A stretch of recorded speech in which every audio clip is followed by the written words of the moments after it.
Well, hello friends. Welcome to Thursday and to our mystery wine blind tasting series. I don't know, we're 20 something weeks into doing this, which is outstanding.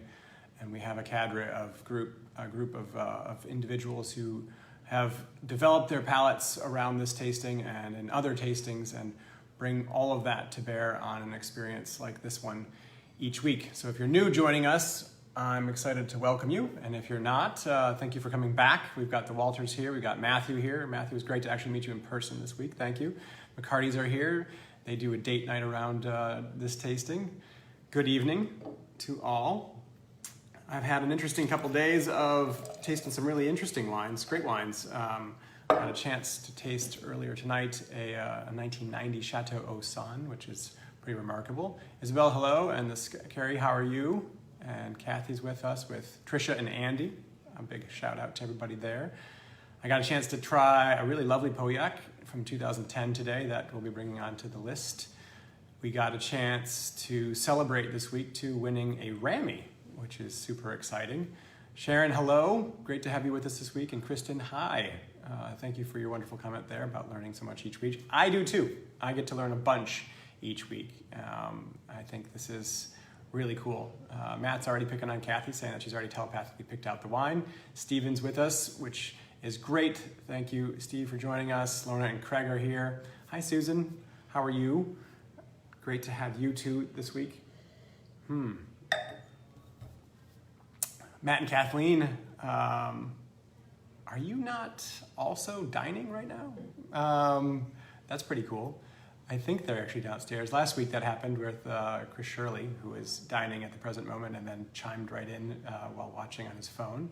Jan Burse is with us and Robert Haynes, great. Isabel, thank you very much for the congratulations. Kate Sprague's with us. Hi, Kate, our neighbor. Yeah, this is great. Stephanie's here. Thank you so much. So, I had a great chance this week to try some really interesting wines that are benchmarks, and certainly some wines that are pinnacle wines.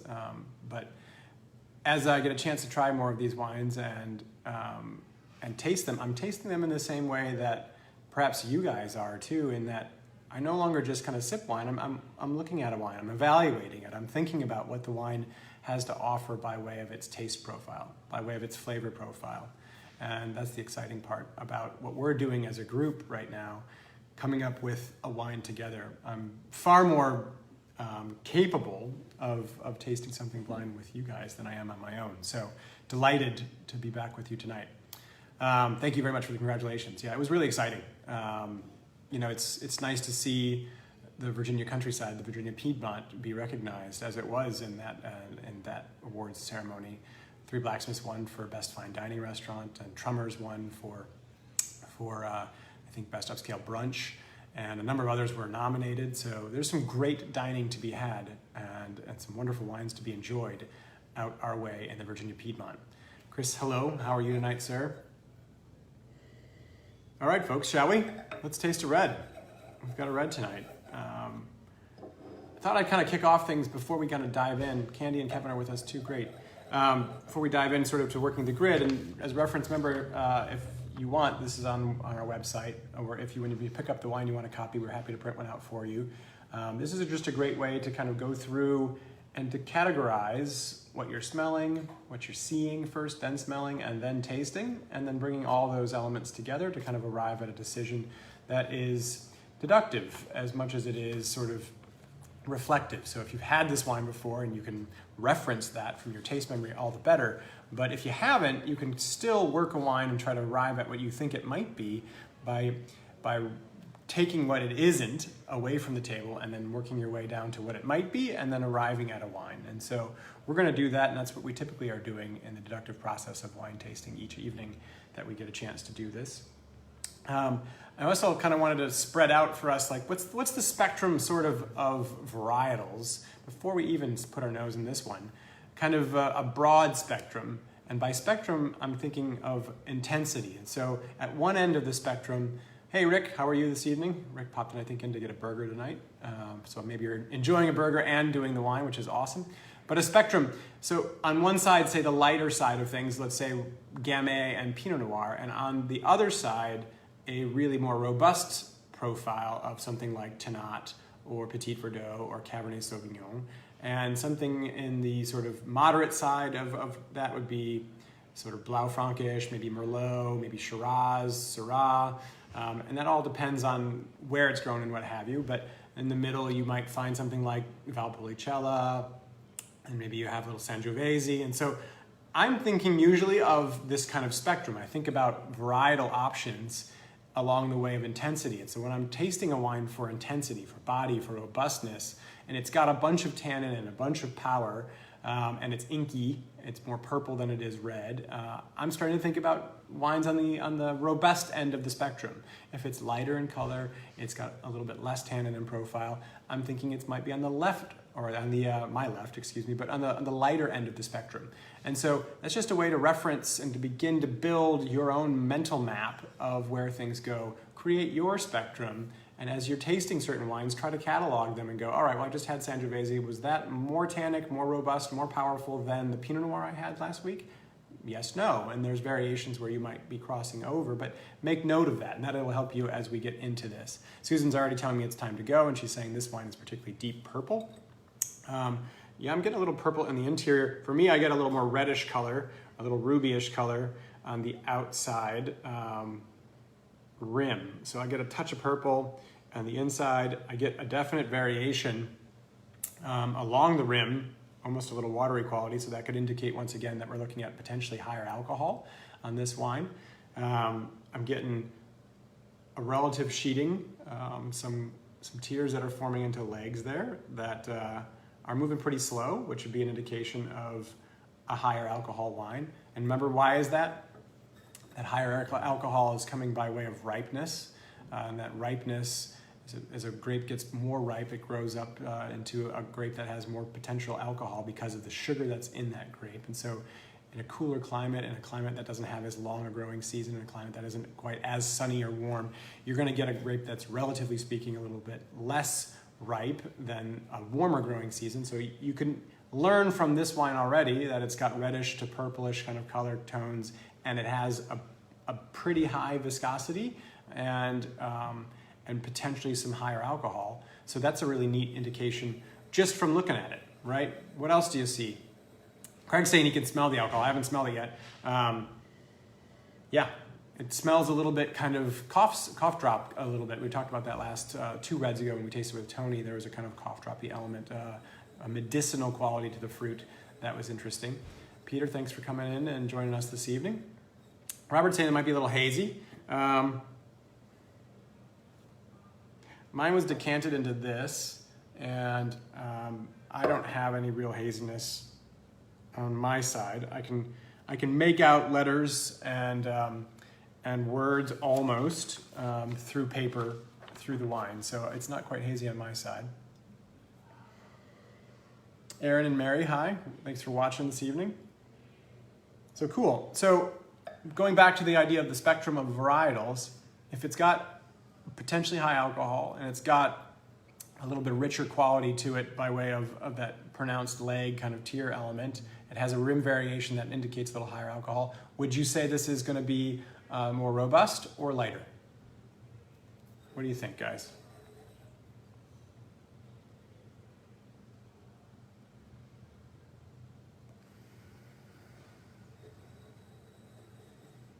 Candy's noting that Kevin says it smells more like a blend, and at first it's a very fruity, heavy alcohol quality. Yeah, and Kristen's noting that if you get your nose way in this, which I have no problem doing, the character of alcohol almost burns a little bit. It's robust. I think we're heading toward a robust wine.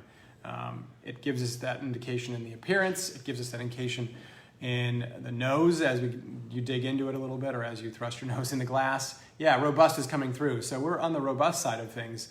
That's an indication, we think, right? And we're going to verify all of that. Although Stephen's pretty firmly in the camp, as he says, defiantly robust. Hey, George, welcome tonight. So yeah, we're in a robust camp. Thank you, George, for the congratulations. I appreciate that very much. Okay, so robust would mean what? Would it mean Pinot Noir? No, right? It wouldn't necessarily mean Pinot Noir. It wouldn't necessarily mean, say, Grenache. even perhaps. It wouldn't mean Gamay. It wouldn't mean probably Sangiovese. It wouldn't mean probably Nebbiolo, although Nebbiolo can have some robust tannins, it doesn't necessarily display that color. So already, from the deductive process, right? So if you've never had this wine before and it doesn't reference anything jogging a taste memory for you, already you start to know a lot of things about this wine by saying, I don't think it's any of those varietals. It's not a rosé and it's not white, so we can throw all of that to the side. So tonight we have the option to look at more robust varietals, Merlot, maybe Shiraz, maybe Amarone, Valpolicella production, for example, Corvina.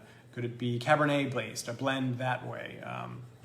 What other varietals should we be considering that are robust? Susan's noting some flavors by way of blackcurrant, raisin, cinnamon, and Erica and Joanna are with us tonight too. That's awesome. Thank you guys for joining us. Zinfandel, good, another varietal to consider, especially when you're talking about a little bit higher alcohol and a bunch of fruit. Yep, Kristen, that's a good call. Is this wine expressive when you're smelling it? Does it have a bunch of aroma? Is it something you have to work at to kind of get? It was pretty expressive in the way of the alcohol. We could feel that pretty prominently, but does it have a pretty strong profile? Yes, Jan, I agree 100% on the Petit Verdot. That's another option. Licorice quality going on, sweet, Matthew's noting. Yeah, exactly. The fruit here is diversified. It's not just fruit. It's kind of fruit being used in an application, like a medicinal cough syrup, like a candied confection quality. Caitlin, good evening, welcome. Yeah, and Kathy's noting there's a pretty expressive quality to this. Yeah, there's expressive elements here. Not as expressive as some wines in the past, but definitely expressive. There's a raisiny element here. So, Marshall, thank you for joining us this evening and for your wonderful comment on Facebook about learning a lot on these programs. We appreciate that. Kathy's noting cola, black cherry, and some vanilla. Yep, that's an indication perhaps of maybe a wood usage. And the cola quality there and the vanilla element, but the black cherry certainly coming from the fruit. So that can take you a couple places. Anybody kind of picking up some raisiny notes here? And Susan's working at identifying some aromas. So a good way to break this down, right? Start to categorize what you're thinking about. So you're not just thinking like, what do I smell? Try to look for certain smells and break them down using the acronym FEW. Fruit, earth, wood. So from the fruit side, what are we getting? Some blackcurrant was thrown out. Gina's throwing out Norton. That's an interesting call. That could be Norton. Very fruity typically, but some variations I've tried come in a little bit richer and more savory. This has certainly a lot of fruit. There's a touch of raisiny fruit for me, Kathy. I remember when we got a chance to try, say, sort of the Douro Red from Portugal. There was a little bit of raisiny element. There's that warmth that comes in that production. We even two times ago when we tried the Priorat from Spain, there was a bit of this medicinal quality and a little bit of a touch raisiny element. So Spain is in the running by virtue of what we're talking about here. Kathy's noting no foxiness, and so therefore she doesn't necessarily think this is Norton. So what other fruit? Any other fruit? And as you're thinking about fruit, what about earth? Anything earthy?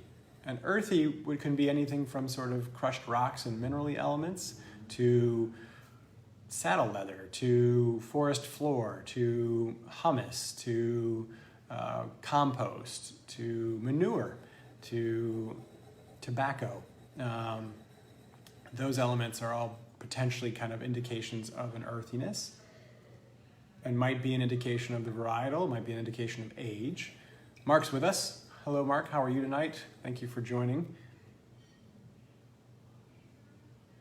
It's changing. I keep swirling, and swirling, of course, for most of you already know this, I'm sure, but the swirling oxygenates, aerates the wine, and as it does, it releases esters, and esters, the alcoholic compound, carry aroma, and therefore you allow more of the aroma to come out.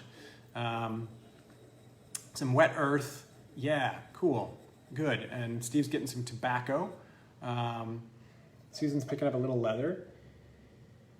Yes, I think so. So there's this medicinal quality, there's this raisin element of fruit, there's some fresh fruit in there, some little bit of jammy fruit, there's a hint of the tobacco, leather, so there's a series of those kind of profiles, which I'm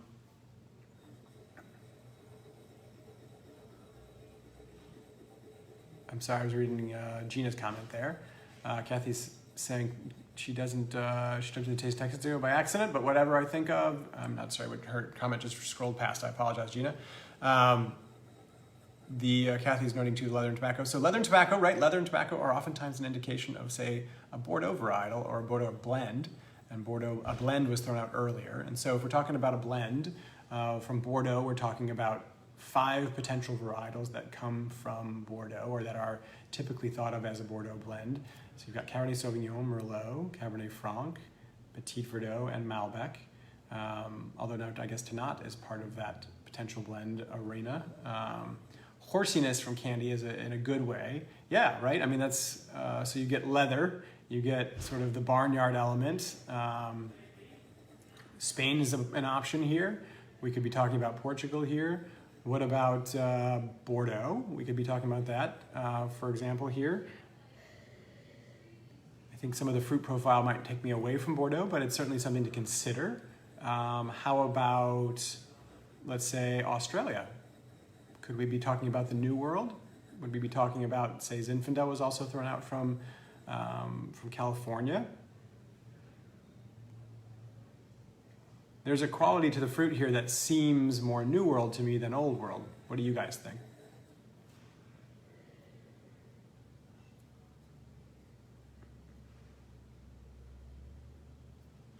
That's all on the nose. Let's taste it and let's see what we get, because that could throw us back in a different direction completely, as we've seen many, many times as we taste these wines and give them 15 minutes, 20 minutes, they begin to change quite a bit, and we're at 17 minutes, so there's a good chance that this wine will begin to change.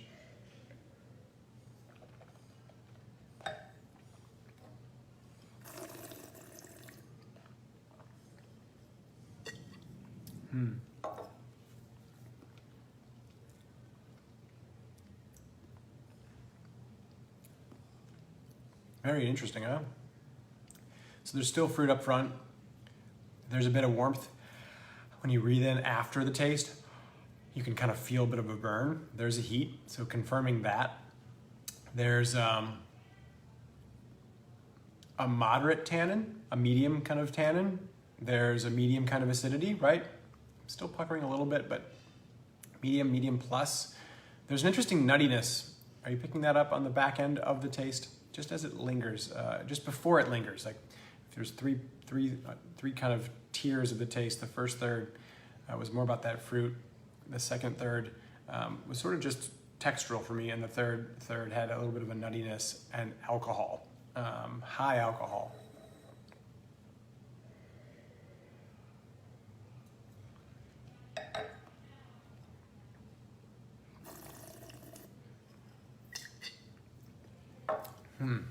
Really pretty warm. So you're getting like 14+% alcohol potentially here, I think. You got that warmth on this particular wine, which you can get from quite a few places. We just mentioned Portugal, Spain, Australia, for example. You could certainly find this in some places in Italy. We could find some wines like this potentially in California. Perhaps we would see this in somewhere like Argentina. And Kristen's noting a nice descriptor for those, that nuttiness, that more descriptive note, an alcoholic walnut. Yeah, kind of walnut soaked in something on the back end, which is both kind of an astringency and that nuttiness. There's a kind of an anisey sort of, what's the word I'm looking for? There's sort of a digestivo kind of an amaro element to the back end with that high alcohol and sort of a fruit component, but that fruit that's very medicinal to me on the back end of this. That's very different than the fruit that's on the front of the palate.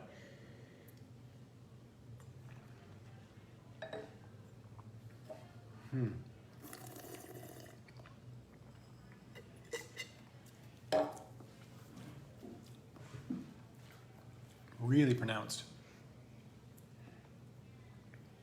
Very interesting wine. It's hot, right? So where would we get heat like that?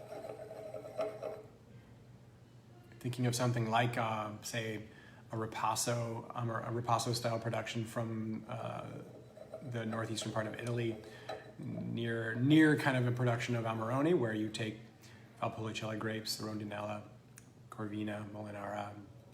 You make that wine and then put it on sort of the spent press of the Amarone production, which will give you a little bit higher element of alcohol and a little bit more concentration. Not maybe as raisiny here, perhaps, but I think there's an option for that. This could be, we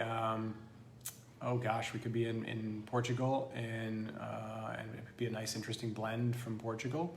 Some of that warmth, could be a Bordeaux blend from Australia, for example, say something from South Australia that has that leather and that kind of horsey quality to it, with quite a dollop of fruit in there and then some medicinal element. What do you guys think? What else are you tasting on this particular wine?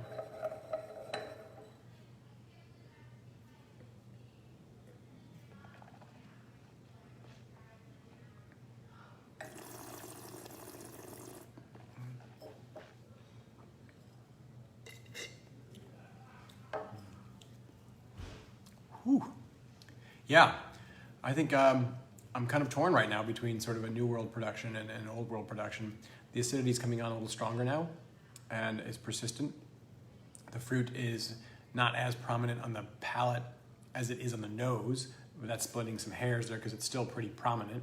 That nuttiness is an indication, I think, of a little bit of wood, some new, some older. The texture is definitely somewhat rustic in the tannin. I think that's kind of going back to that walnut astringent element. Susan's noting some black cherry, some jamminess, some very ripe fruit. Kenny's noting she doesn't think Cabernet here. The cola quality is incredibly prominent for Matthew. Cola comes through sort of in Shiraz, so perhaps we're talking about a Shiraz kind of Cabernet blend. Where else do you get cola, folks? Susan's asking about Petit Verdot. It's possible. I'm not getting as much purple, but you know, it could be Petit Verdot. Not a whole bunch of depth. No, I think this is mostly the wine carried by the alcohol. It's definitely, I'm not sure we're talking about a whole bunch of, a substantial blend, but it could still have a couple of varietals here. Jill's in Wisconsin joining us now. Thank you, Jill. Never a problem to hop in late. We're always glad you're here. Susan's noting the PV with smoke and leather. Sometimes you pick up on that with Petit Verdot.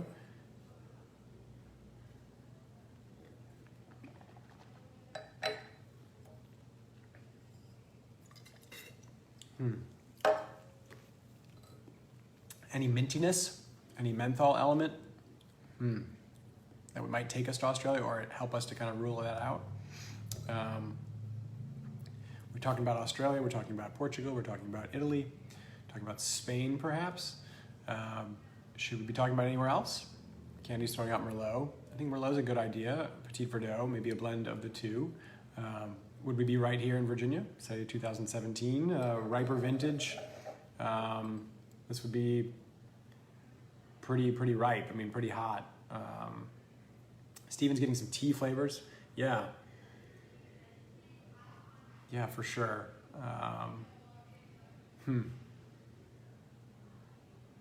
So that kind of brings you to sort of a Bordeaux kind of element, but it doesn't seem like this is Bordeaux, so where would we get Bordeaux-like elements from somewhere else?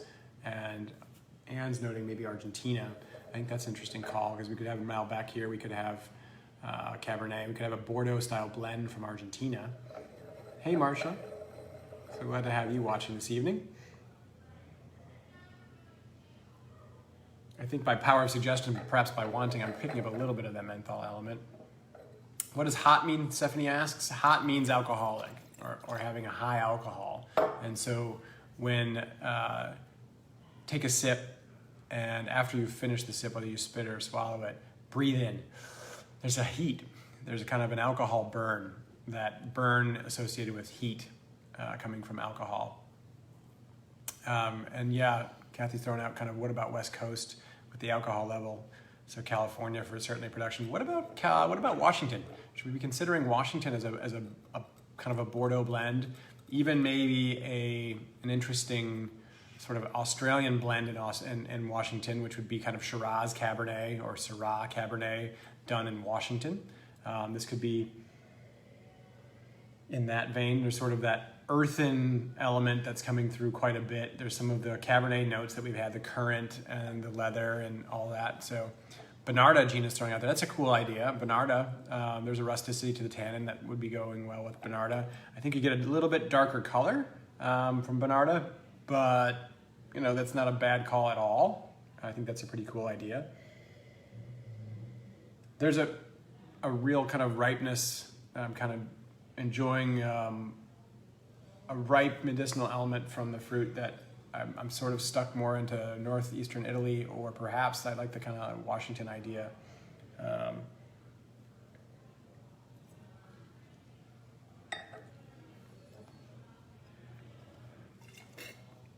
Because you can get heat, you can get higher alcohol and warmth. You could get Merlot, Syrah, Cab, kind of a blend. Going back to the idea of depth, right? And the depth, if it has a lot of notes going on, perhaps we're thinking about more of a single varietal. More of a blend. If it doesn't, we can oftentimes think about whether or not this might just be a single varietal. And maybe this is like 75% or 70% of one varietal and a little bit less of the others, and less about a blend, but more about a varietal being supported by a few varietals or a few other blending grapes to give some structure or tannin or color or flavor or fruit or accent.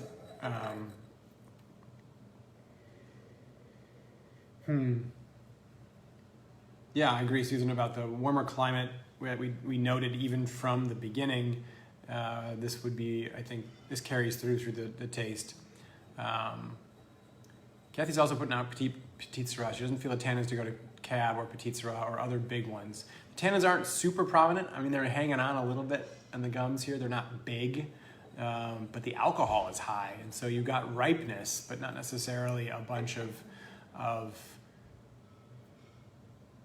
you don't have a bunch of tannin here. So this might be a couple different lots of a pick, right? Because we have some fresh fruit, we have some medicinal fruit, we have some dried fruit.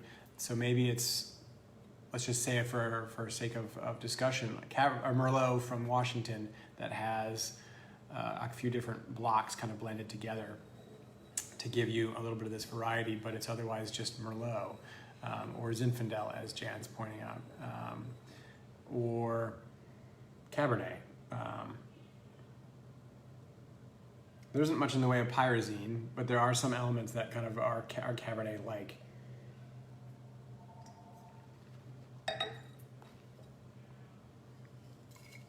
Allison's with us tonight. Thank you, Allison, for joining. And Alfie, it's great to always see your face.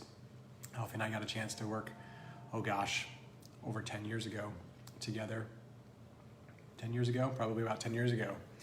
So I hope you're doing well, sir. All right, what do you think, folks? New World, Old World, let's start working our way through kind of a conclusion here. Are we talking about a wine that has, we are talking about a wine that has sort of a reddish to purplish color, variation at the rim, richness, boldness, so it's a robust wine.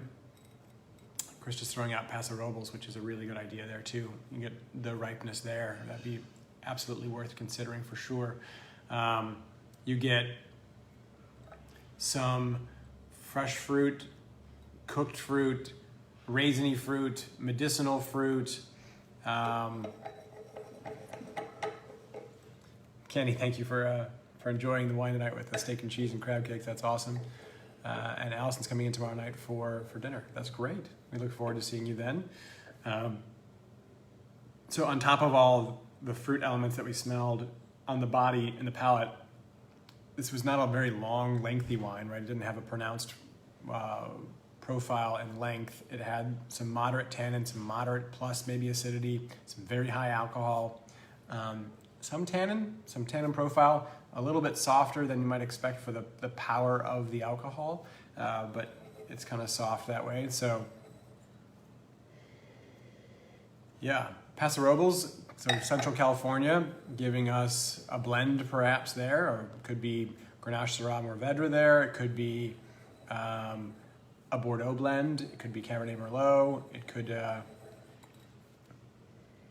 could be just a single varietal element.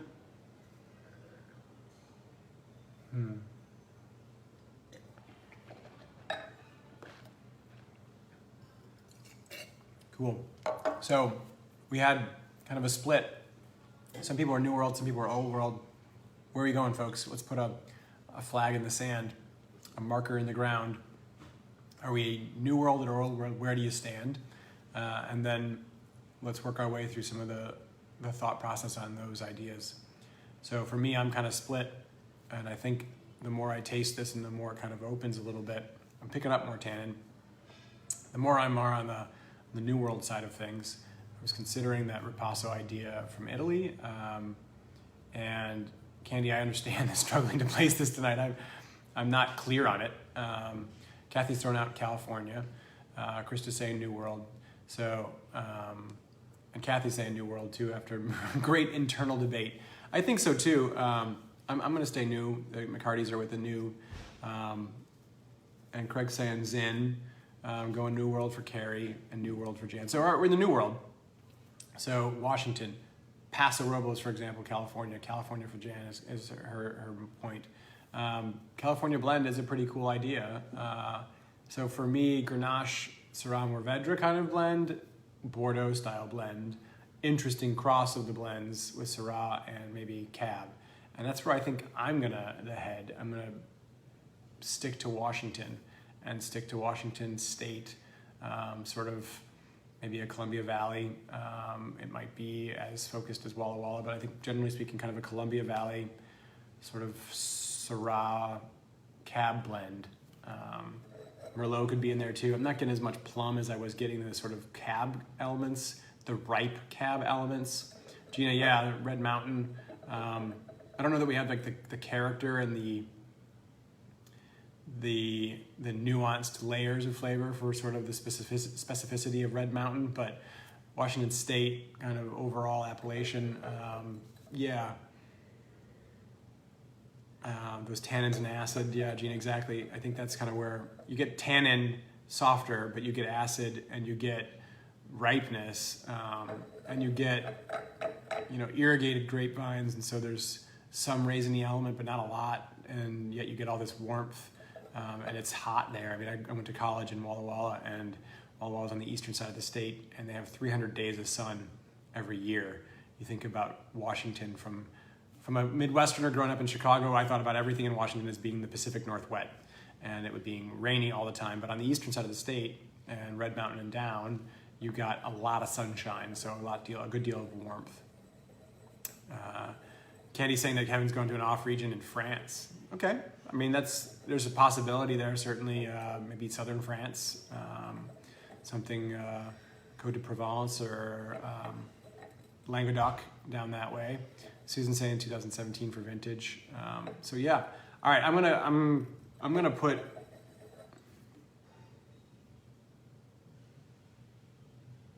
Yeah, I'm gonna put my flag there. I'm gonna say Washington Syrah or Shiraz Cabernet blend from 16, 17. It's gonna be 3 to 5 years old, and I'll say 17 blend from Washington.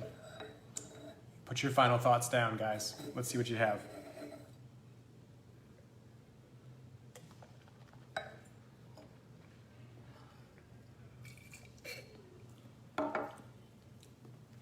All right. Yeah, I'm gonna stick with it.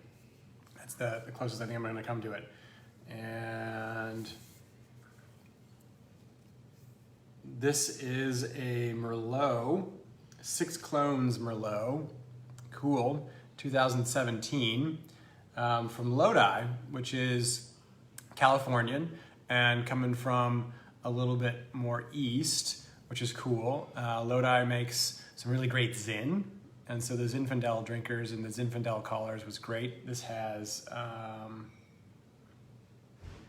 not certain this has how much Merlot this has. If it's just straight Merlot, but it's labeled Merlot, so it has to have at least 75% Merlot in it, and 6 different clones of it. So that's pretty cool. Pirano Estates, this has only 13.8% alcohol by the listing here. It can go up 1% there, so it might be more like 14 something, which is I think more in the realm of the reality here. Yeah, that's fascinating. That's kind of cool. It's a powerhouse kind of Merlot, right? So as I was thinking about the spectrum early on, or talking about that spectrum early on, Merlot sort of sits just to the inside of Cabernet, usually from a textural standpoint. And so this is a pretty big Merlot with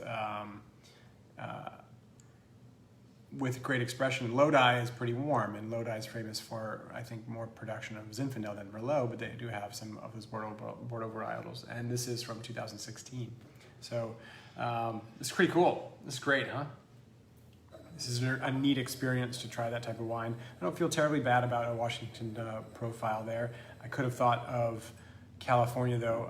I liked the Paso Robles idea, and I didn't really put on my radar an idea of sort of coming a little bit more inland to the Central Valley and more to Lodi. That's really neat. So you get in Lodi some hillsides too that you're going to see a little bit of a cooling element potentially, and so you get a touch of that acidity as a result. But it's great to try this type of wine. Good work, folks. This is a challenging one, and it made us think for a period of time that we were in the old world, which is also kind of cool. And then I think it pretty much asserted itself by way of the alcohol and the warmth, that it was the new world, which we all got. So well done, everybody. That's really great. Next week, we'll come back and do another wine. And I think as we venture toward the weeks to come, we'll probably venture into some wines that are probably more red than all vacillating between white, red, as we'll keep them a little bit seasonal, perhaps. Maybe that's too much information. I don't know. Like I'm in charge of choosing them. I'm going to choose a couple, and we'll put Tony back in the hot seat and play the game with him again. But yeah, this is pretty cool to try something like this week, and I look forward to doing it again with all of you in another week. Tran, to your question, the updated listing of the mystery wines, I think it's on the website. If it's not, we can certainly get that done and do that for you. And Stephanie, thank you for the thanks. It's with great gratitude that all of you enjoy doing this and want to keep doing it. I keep hearing that from you, and so I have no indication that we should stop, and I have no desire to stop it, so we'll keep going. Until next week, have a great week. We look forward to seeing some of you here in the next week as well, and until Thursday, if I don't see you before then, have a great week. Cheers, everybody.